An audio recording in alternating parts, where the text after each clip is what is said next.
Sir मुझे तो आज तक नज़र नहीं आया कि हमारे सरकारी अस्पतालों में कोई फायर एग्जिट का कॉन्सेप्ट है कि नहीं। हालांकि बरतानिया की हर इमारत के अंदर आप हर दरवाजे हर जगह लिखा होता है फायर एग्जिट या ये हो।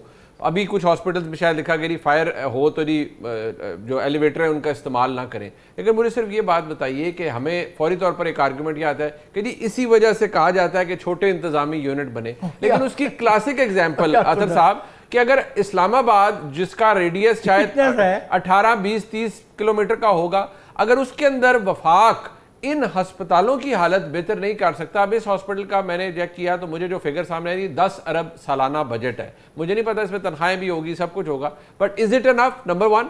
नंबर टू ये कि जो आपने बात की प्रायोरिटी नहीं, फिर इसका मतलब है कि डेवलपमेंट प्रोग्राम्स को कट डाउन करना चाहिए। अगर आप एक हॉस्पिटल को ही बेहतर कर लें तो शायद वो भी बड़ी बात होगी। देखिए, असल में इशू ये है कि यकीनन पाकिस्तान में दीगर जगहों पे भी health and safety, fire safety, इसका कोई ख्याल नहीं रखा जाता।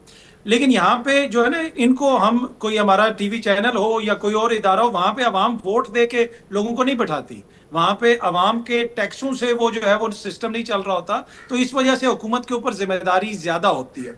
दूसरी बात, ये जो मिसाल है कि जी सूबे अगर ज्यादा बन जाएंगे तो चीजें बेहतर हो जाएंगी, ये वैसी मिसाल है कि एक आप गैर मेयारी मटेरियल लें और आप कहें कि जी गैर मेयारी मटेरियल से बड़ा महल नहीं बनाते, इस तरह करते हैं कि 15-20 छोटे छोटे घर बना देते हैं। जब तक मटेरियल ही गैर मेयारी है तो कैसे उससे कोई भी इमारत मजबूत बन सकती है? मेन इशू यहाँ पे सिस्टम को जिस तरीके से चलाया जा रहा है, आप 35-32 छोड़ के 132 सूबे बना दें, यही हालत होगी। ये छोटा सा इस्लामाबाद है, इसकी क्या हालत हुई हुई है, यहाँ पे क्या सिचुएशन है। इवन के जो रेड जोन के करीब एरियाज है वहां पे गटर उबल रहे होते हैं, गटरों के ऊपर ढकना नहीं है। आए रोज कोई सीनियर साफी, कभी अफसार आलम साहब, कभी रऊफ क्लासरा साहब, वो ट्वीट करके बता रहे होते हैं सीडीए को, यार यहाँ भी गंद पड़ा है, वहां भी गंद पड़ा है। तो ये सूबों के जो चैंपियन है, इवन के हमारे वजीर सेहत जो है वो सूबों के चैंपियन है, उनके अंडर 3-4 अस्पताल आते हैं। कितनी बेहतर मैनेजमेंट होगी, शायद इससे भी कम अस्पताल आते हो। तो मेरे ख्याल में सूबे बनाने से मसला तभी हल होगा जब निजाम बेहतर होगा। अगर यही इन्हीं अफसरान को ले जाके आपने उन सूबों में बैठा देना है तो फिर वही होगा, ब्यूरोक्रेसी का वही एटीट्यूड होगा। आजकल मैं देख रहा था एक तस्वीर सोशल मीडिया पे बड़ी वायरल है, जहां पे एक सरकारी अफसर बैठे हैं, उनका जो दफ्तर है, यकीन करें कि ऐसा दफ्तर तो मेरे ख्याल में जो बादशाह है बरतानिया का उसका भी नहीं होगा। और अच्छा। यहाँ पे तनख्वाहें देने के लिए मैं एक दफा पीटी भी गया चंद साल पहले, वहां पे मैं एक साहब के दफ्तर गया, वो इतना बड़ा दफ्तर था, उतनी जगह में बीबीसी के 4 एग्जेक्टिव बैठ जाते हैं छोटे छोटे क्यूबिकल्स में। वो एग्जेक्टिव जिनके पास अरबों डॉलर का बजट होता है, और यहाँ पे महीने महीने तनख्वाहें नहीं आती, अपने मुलाजमीन को पेंशन देने के पैसे नहीं है, और इतने इतने बड़े दफातर, इतनी इतनी बड़ी मराहत, वो सब कुछ चल रही। तो निजाम तभी बेहतर होगा जब आप चीजों को बेहतर करेंगे ऊपर से। और ये सूबे बनाने से कोई मैजिक बुलेट नहीं है कि ये सूबे बनेंगे और सब कुछ ठीक हो जाएगा।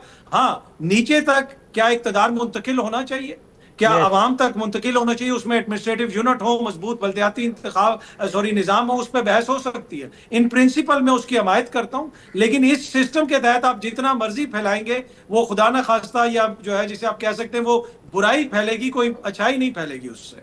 अच्छा हसन साहब, ये आज मैं देख रहा हूँ बहुत वफाकी हुकूमत हरकत में है, वज़ीर आज़म ने बड़ा ठीक ठाक खिंचाई की है सबकी। नेट रिजल्ट क्या है आज की एक्सरसाइज का?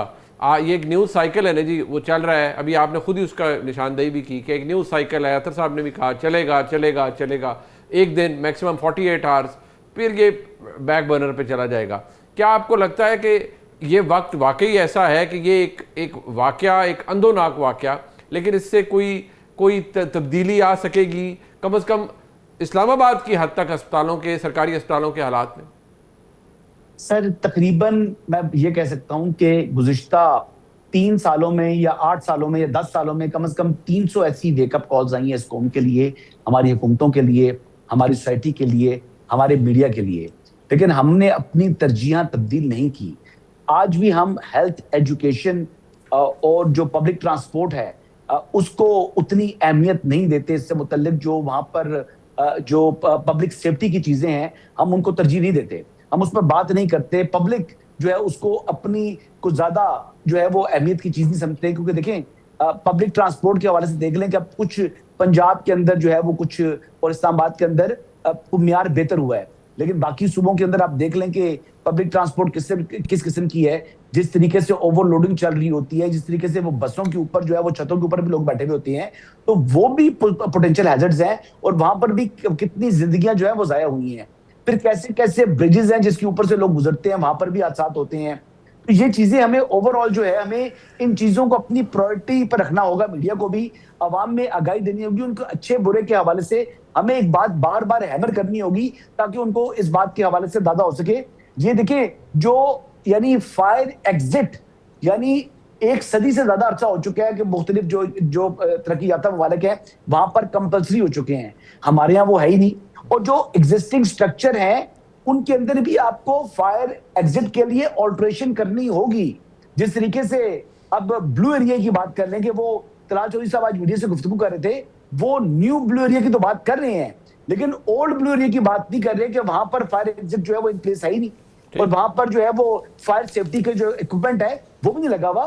तो ये इन्फोर्समेंट ना आपने करनी है ना मैंने करनी है, ये इन्फोर्समेंट तो यानी सीडीए ने करानी है। लेकिन इस हवाले से हम बार बार जहां निशानदेही हो जो वहां को यूटिलाइज करने वाली बिल्डिंग्स है वहां पर जनाब वो लोग उसकी तस्वीरें सोशल मीडिया पर शेयर करें, हम उनके ऊपर जो है वो प्रोग्राम्स करें। इस तरीके से आहिस्ता आहिस्ता जो है अवेयरनेस आगे बढ़ेगी और ये बेहतरी आ सकेगी।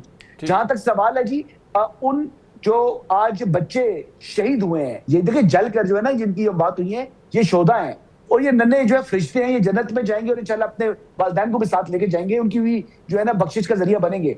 मैं इतनी बात करूंगा कि उनके वालिदैन के साथ जिस किस्म का सलूक हुआ इंतजामिया ने, पुलिस ने या दीगर लोगों ने किया है और जिस किस्म के वो गिले शिकवे कर रहे थे, ये इटसेल्फ एक और उस स्पॉट के ऊपर खड़ा हुआ जो कांस्टेबल था या इनका चौकीदार था पुलिस इंतजामिया का, ये उनका भी देखें रवैया किस किस्म का है कि उनके बच्चे दुनिया से चले गए हैं और ये उनको धमकियां दे रहे हैं। तो ये भी तो देखें ना रवैया। अब ये इसकी जिम्मेदारी क्या वजीर सेहत पर हमने डालनी है, क्या इसकी जिम्मेदारी हमने वज़ीर आज़म पाकिस्तान पर डालनी है या हम उसे नकवी पर डालनी है? ठीक, इफ्तिखार साहब लास्ट मिनट है, हमारा नेशनल कैरेक्टर में 2-3-4 दिन पहले मैंने चीफ मिनिस्टर पंजाब की एक गुफ्तगू सुनी, वो कह रही थी कि हमारे हालत ये है कि हम अस्पतालों से दवाइयाँ चोरी कर लेते हैं, हम इंजेक्शन चोरी कर लेते हैं, हम अट्टी सट्टी लगा लेते हैं कि अस्पताल के जो फार्मेसी है वहाँ से नहीं फलानी जगह से लेके उनको हमने अपना परसेंटेज बीच में रखी होती है।